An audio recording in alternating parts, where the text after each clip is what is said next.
ನನ್ನೆಲ್ಲ ನೆಚ್ಚಿನ ವಿದ್ಯಾರ್ಥಿಗಳೇ,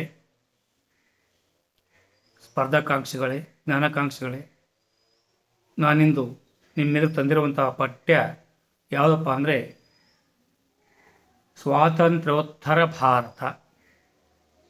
ಆತ್ಮೀಯ ವಿದ್ಯಾರ್ಥಿಗಳೇ, ನೀವೊಂದು ಶಪಥ ತೊಡಬೇಕು.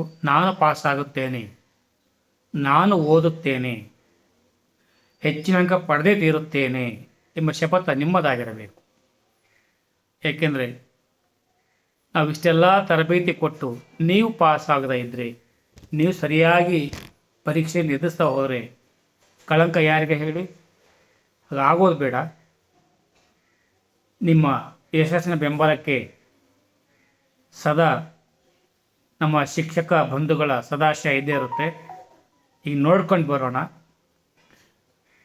ಪರೀಕ್ಷೆಗೆ ಹೆಚ್ಚಿನ ಮಟ್ಟದ ಪ್ರಶ್ನೋತ್ತರಗಳು ಈ ಪಾಠದಿಂದ ಕೇಳಿದ್ದಾರೆ, ಕೇಳುತ್ತಾರೆ. ಭಾರತದ ಕೊನೆಯ ಬ್ರಿಟಿಷ್ ಗವರ್ನರ್ ಜನರಲ್ ಆಗಿದ್ದವರು ಯಾರು? Mount baton.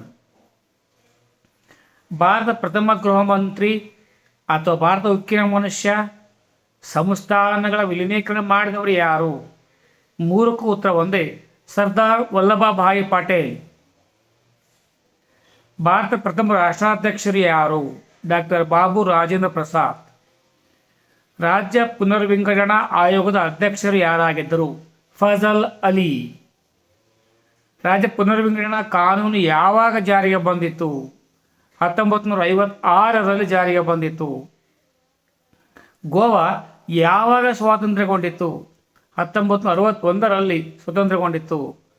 1956ರ ರಾಜ್ಯ ಪುನರ್ವಿಂಗಡಣಾ ಕಾನೂನು ಪ್ರಕಾರ ಭಾರತದಲ್ಲಿ ರಚನೆಯಾದ ರಾಜ್ಯಗಳು ಮತ್ತು ಕೇಂದ್ರಾಡಳಿತ ಪ್ರದೇಶಗಳೆಷ್ಟು? 14 ರಾಜ್ಯಗಳು, 6 ಕೇಂದ್ರಾಡಳಿತ ಪ್ರದೇಶಗಳು. ಮೈಸೂರು ಯಾವಾಗ ಅಸ್ತಿತ್ವಕ್ಕೆ ಬಂದಿತ್ತು? 1956 ನವೆಂಬರ್ 1ರಂದು ಅಸ್ತಿತ್ವಕ್ಕೆ ಬಂದಿತ್ತು.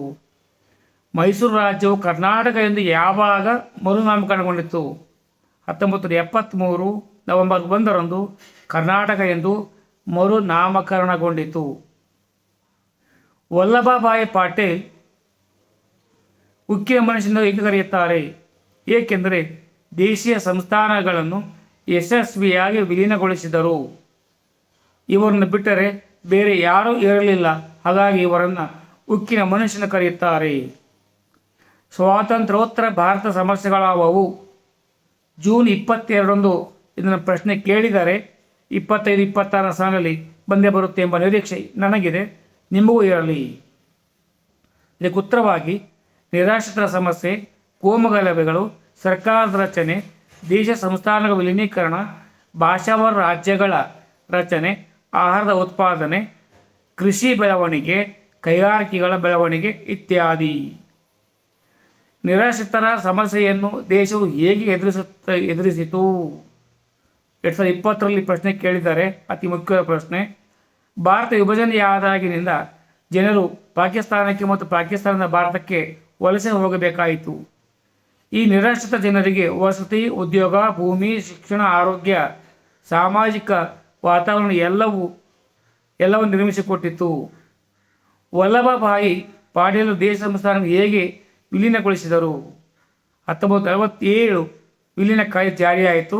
562 ಸಂಸ್ಥಾನಗಳಿಗೆ ಭಾರತ ಒಕ್ಕೂಟಕ್ಕೆ ಸೇರಲು ಆಹ್ವಾನಿಸಲಾಯಿತು. ಒಕ್ಕೂಟಕ್ಕೆ ಸೇರುವವರಿಗೆ ರಾಜಧನವನ್ನು ನಿಗದಿಪಡಿಸಲಾಯಿತು. ಕೆಲವೊಂದು ಸವಲತ್ತು ಮತ್ತು ಸ್ಥಾನಮಾನಗಳನ್ನು ಕೂಡ ಇಲ್ಲಿ ನೀಡಲಾಯಿತು. ವಿಲೀನೀಕರಣಕ್ಕೆ ತೀವ್ರ ವಿರೋಧ ತೋರಿದ ಸಂಸ್ಥಾನಗಳಾವವು? ವಿಲೀನೀಕರಣಕ್ಕೆ ತೀವ್ರ ವಿರೋಧ ತೋರಿದ ಸಂಸ್ಥಾನಗಳೆಂದರೆ ಜೂನಾಗಢ, ಹೈದರಾಬಾದ್, ಜಮ್ಮು ಕಾಶ್ಮೀರ. ಹೈದರಾಬಾದ್ ಸಂಸ್ಥಾನವನ್ನು 1948 ಭಾರತದೊಂದಿಗೆ ಹೇಗೆ ವಿಲೀನಗೊಳಿಸಲಾಯಿತು? ಹೈದರಾಬಾದ್ ನಿಜಾಮ ಸಂಸ್ಥಾನವಾಗಿ ಉಳಿಯಲು ಬಯಸಿದನು. ರೈತರು ಮತ್ತು ಕಮ್ಯುನಿಸ್ಟರು ನಿಜಾಮನ ವಿರುದ್ಧ ಸಶಸ್ತ್ರ ಹೋರಾಟ ನಡೆಸಿದರು. ಜನತೆಯ ವಿರುದ್ಧ ನಿಜಾಮನು ರಜಾಕರ ಎಂಬ ಕ್ರೂರ ಪಡೆಯನ್ನು ಬೆಳೆಸಿದನು. ಭಾರತ ಸರ್ಕಾರ ಸೈನ್ಯವನ್ನು ಕಳುಹಿಸಿ ನಿಜಾಮನನ್ನು ಸೋಲಿಸಿತು. ಹೈದರಾಬಾದ್ ಸಂಸ್ಥಾನವನ್ನು 1948 ಭಾರತದೊಂದಿಗೆ ವಿಲೀನಗೊಳಿಸಲಾಯಿತು. 1949ರಲ್ಲಿ ಜೂನಾಗಢ ಭಾರತ ಒಕ್ಕೂಟ ಹೇಗೆ ಸೇರ್ಪಡೆಯಾಯಿತು? 2024 ಜೂನ್ ಮತ್ತು ಏಪ್ರಿಲಲ್ಲಿ ಕೇಳಿದ್ದಾರೆ, ಈ ಬಂದೇ ಬರುತ್ತೆ. ಜುನಾಗಢ ನವಾಬನು ಪಾಕಿಸ್ತಾನಕ್ಕೆ ಸೇರಿಸಲು ಬಯಸಿದನು.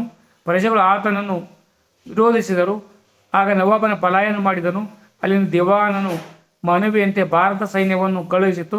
1949ರಲ್ಲಿ ಜುನಾಗಢ ಭಾರತದ ಒಕ್ಕೂಟಕ್ಕೆ ಸೇರ್ಪಡೆಯಾಯಿತು. ಬೇರೆಲ್ಲ ಸಂಸ್ಥಾನಗಳ ವಿಲೀನಕ್ಕಿಂತ ಕಾಶ್ಮೀರದ ವಿಲೀನವು ವಿಶಿಷ್ಟವಾಗಿದೆ ಹೇಗೆ? ಏಪ್ರಿಲ್ 23ರಲ್ಲಿ ಕೇಳಿದಂಥ ಪ್ರಶ್ನೆ ಇದು.